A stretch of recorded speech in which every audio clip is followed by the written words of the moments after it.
Dr. Jamil Assis, diretor de Relações Institucionais do Instituto Civis. Então, o senhor tem a palavra. Muito obrigado pela sua participação, por estar conosco aqui desde o início, né? E o senhor tem 10 minutos com a tolerância da casa, doutor Jamil. Muito obrigado, senador. Em nome do senhor aí, cumprimento a todos os colegas aqui presentes e a todos que estão assistindo aqui a palestra, e também agradeço ao intérprete de Libras aí, o pessoal que está tornando acessível essa nossa fala.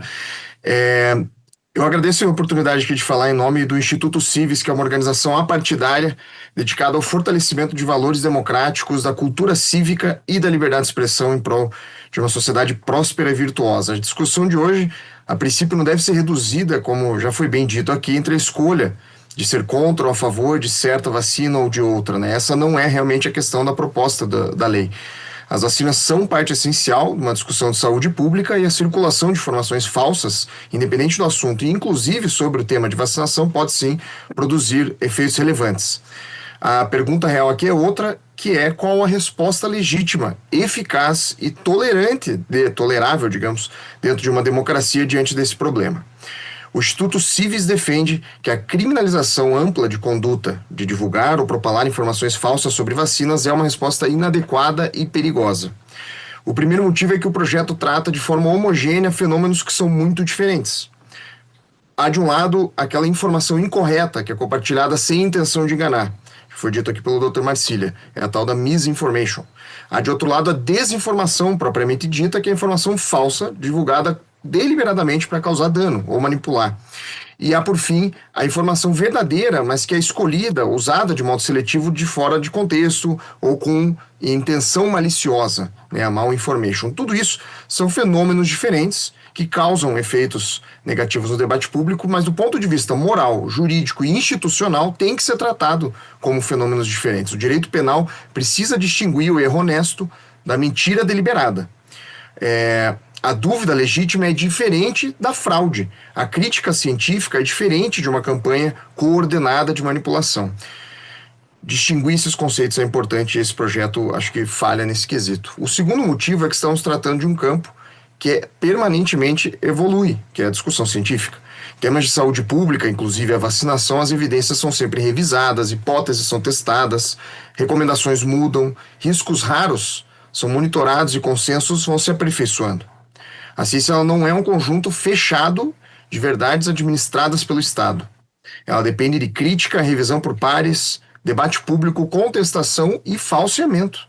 Por isso que é especialmente problemático transformar uma noção genérica de informação falsa em um tipo penal, não só no tema de saúde pública. A pergunta aqui é inevitável, caso adiantemos esse assunto: quem definirá o que é falso? É uma autoridade sanitária? Pode ficar na mão de um juiz criminal? De agências de checagem, de consenso científico do atual momento no qual esse projeto de lei é defendido. E o que acontece quando uma orientação muda com o tempo?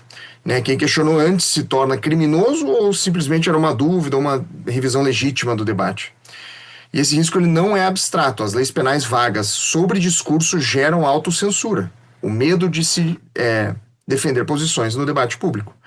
Médicos podem evitar discutir questões raras, né, assuntos de riscos raros. Jornalistas podem hesitar em investigar as falhas de políticas públicas e pesquisadores podem deixar de investigar hipóteses que talvez pareçam minoritárias.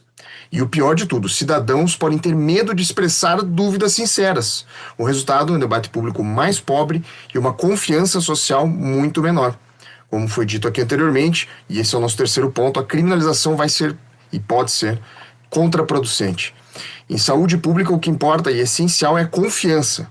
Quando o Estado responde a dúvidas, boatos, erros, enfim, com uma ameaça penal, ele justamente pode fortalecer a narrativa de grupos conspiratórios. A ideia de que algo está sendo escondido, perguntas são proibidas, não se pode questionar o consenso.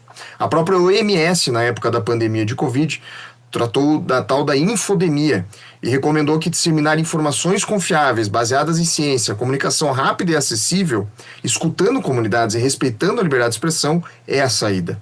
A Anistia Internacional, junto ao comissariado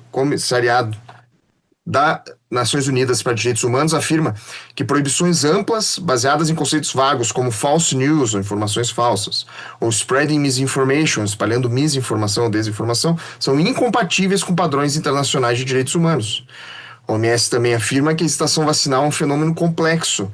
Ele é influenciado por N fatores, como a confiança, a complacência, conveniência, acesso a recursos, preocupações de segurança, experiências pessoais anteriores e relações com profissionais de saúde. Então, assim, a desinformação ela é importante, mas ela não explica tudo dessa hesitação vacinal.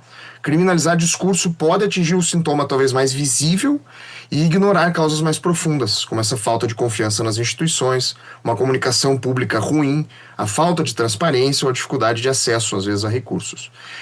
Novamente, isso não significa ausência de responsabilização. O Estado tem mecanismos e pode agir contra a falsificação de documentos, venda de falsas curas, exercício ilegal da medicina, publicidade enganosa, fraude comercial, campanhas coordenadas com dolo específico de manipulação. Tudo isso já há instrumentos do Estado agir para punir. Mas isso é muito diferente de criminalizar genericamente quem divulga ou propala informação falsa, como se propõe nesse projeto de lei. A primeira opção, dito anteriormente, com os mecanismos já existentes que o Estado dispõe, ela mira condutas fraudulentas e danosas. A segunda opção, ela abre espaço para punir discurso, para punir dúvida, para punir até o erro e a controvérsia. Por fim, a posição do Instituto Cives, então, é de que o Senado deve evitar criminalizar de maneira ampla e apostar em uma agenda mais eficaz.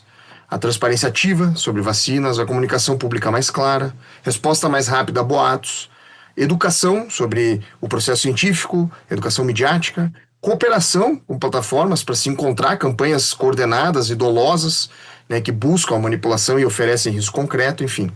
Democracias não devem combater falsidades criando medo de se falar.